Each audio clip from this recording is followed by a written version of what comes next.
পুরোপুরি haunted road. বিশাল কুকুর।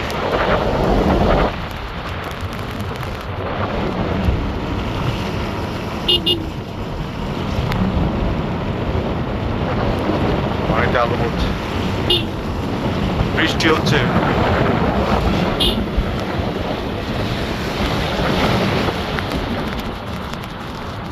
দুপাশে কিছুই নেই। এত রাতে থাকার কথাও না, থাক এই একদম মানুষ ভালো হয়ে গেল।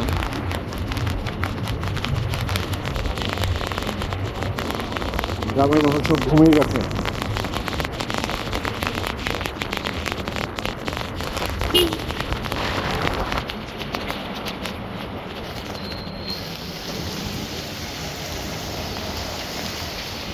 বাইকের হেডলাইট ছাড়া তো কিছুই দেখি না। বৃষ্টিটা একটু কমলে যাচ্ছে।